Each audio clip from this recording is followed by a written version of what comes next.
At one point in their career, any race driver would have dreamt of entering the pinnacle of motorsports, Formula One. While for many, this had remained a dream for their entire lifetime, as getting on the 20-car grid means that you must be one of the top 20 drivers in the world, which is no easy feat. But that doesn't mean that once you find a race seat with one of the 10 existing teams, you will light the world on fire with your exciting pace. It might be possible that you're not cut out for the sport, since you're not as fast as you thought you were. Some drivers have discovered this fact the hard way. Some have found this so cruelly that they have etched their names for eternity as one of the worst drivers to enter the sport. While a few drivers came on to the top of the die-hard fans' minds who think they could have made this list of unforgettable F1 talent, none come into mind more than the former Japanese F1 driver Yuji Eede. Yuji Eede is a former Japanese F1 driver who started racing in the late 1990s when he competed for various junior categories in Japan. He gradually worked through these categories with relative success, finishing as runner-up in the Japanese Formula 3 and highly competitive Formula Nippon Series. But it still surprised many people when he was signed by the newly formed Super Aguri F1 team to race for them in the 2006 F1 season. Super Aguri team was founded by former Japanese F1 driver Aguri Suzuki, who competed in Formula 1 in the late 80s till the mid-90s, driving for teams like Larousse, Zaxby's, Footwork, Jordan, and Liger. After retiring from the sport, he got involved in team ownership, which resulted in him making a bid to enter the F1 grid in 2005, which was rejected because he didn't secure the required funds, before finally seeing his offer accepted for the 2006 season. The FIA accepted the team bid to enter the sport. It didn't look from the outset that they would achieve much with their current car. In 2006, the cars were powered by Honda engines, while the chassis was an updated version of the 2002 Aero F1 car. As such, the team's car, infrastructure, and even operating base originated with TWR Aeros. The team had announced plans to produce a new in-house chassis in the 2006 season, possibly for the European races, but this never came to fruition. Either party didn't admit it, but Super Aguri team carried out the unofficial role of being Honda's B team, similar to what AlphaTauri has been doing for Red Bull all these years. One thing which the team owner Aguri Suzuki was adamant about was promoting Japanese talent into the F1. This is where Yuji Eede got his big break from entering F1. Many pundits and fans were skeptical of Suzuki's decision because Eede had minimal experience racing on the European circuits and couldn't speak English. Nonetheless, Suzuki stood his ground and decided to go ahead with the pairing of Yuji Eede and Takuma Saito, a 4-year veteran of the sport then. Eede was 31 years old when he made his debut in Formula 1. This was a very striking statistic, since these days, most F1 drivers make their entry into the sport at a very young age. In his debut race weekend at the 2006 Bahrain Grand Prix, it became evident that signing Eede wasn't a smart move made by Suzuki. He was very slow compared to other drivers, including his teammate in the same car.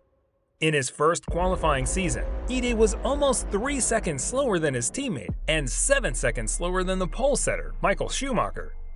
If the 107% qualifying rule was present in 2006, then Eede wouldn't have been allowed even to enter the race. He also didn't look spectacular in the race before retiring on lap 35 due to engine failure. He performed somewhat better in his second qualifying season at the Malaysian Grand Prix weekend, qualifying last yet again, but this time 1.6 seconds behind his teammate.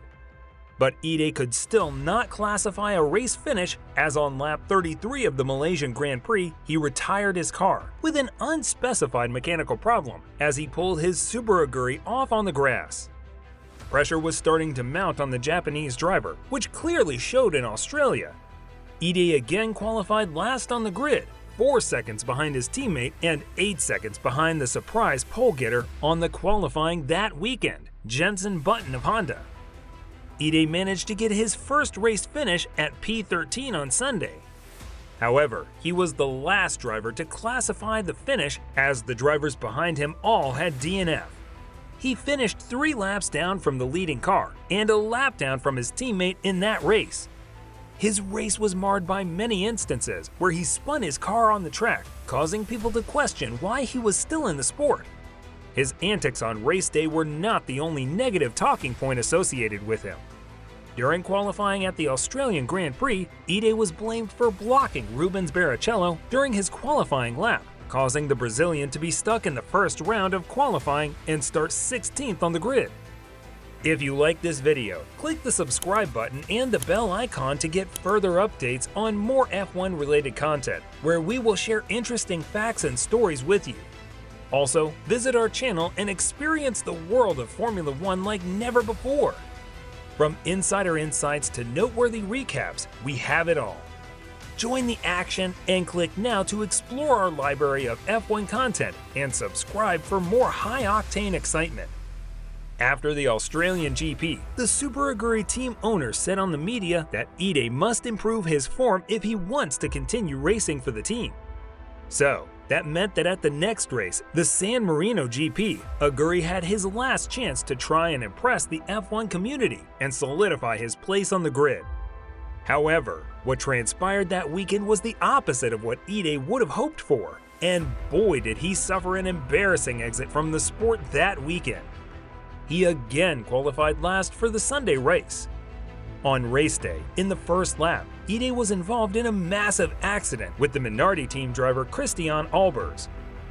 In the very first lap of the race at Imola circuit, Eede made contact with Albers' Minardi, where the left front tire of Eede's car got tangled with Albers' rear right tire, putting the Dutchman's car into a series of rolls that left it upside down. Albers was unhurt in the incident, but his car was totaled. Eede was able to continue after replacing his damaged front wing, although he later retired on lap 23 due to the suspension damage he got in the first lap incident. Immediately after the race, the stewards reprimanded Eede for dangerous driving and were also given an official warning. Team owner Aguri Suzuki said he didn't have enough testing because he doesn't understand how to use the car.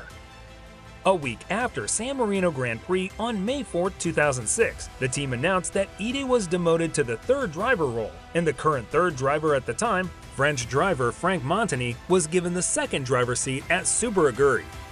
To make matters worse for the Japanese driver, the FIA announced on May 10, 2006 that the FIA revoked Eede's F1 Super license, meaning he could no longer compete in F1 during the 2006 season. Super Aguri said, Aguri Suzuki and A Company, Japan, shall continue to seek driving opportunities for Yuji and hopefully a path back into Formula One. This was the final nail in the coffin for Eede's F1 career, and the Japanese driver never made it onto the grid again. The Super Aguri suspended its operations after just 4 races in 2008 due to financial difficulties. While all of Eede's failures cannot be solely associated with him, since he had little testing experience, his language barrier in communicating with the team personnel and driving a 2002 version of an F1 car modified to the specifications of the 2006 rules, the history of motorsports does not take kindly to failures. Numerous media publications and websites labeled Yuji Eede as the worst Formula One driver. From his short-lived career plagued by the slow pace and inexperienced driving to his infamous incident with Christian Albers at the San Marino GP in 2006, Eede's reputation as one of the worst drivers in F1 history has remained constant. If you want to see more noteworthy F1 content, be sure to watch the video where we explore how one current F1 driver's dad bought a race team just so that he could give his son a racing seat in Formula One. Money talks? The truth about how Lance Stroll made it to F1. Please leave a like for the video and click on the subscribe button to get updates on our next video. Until next time, take care!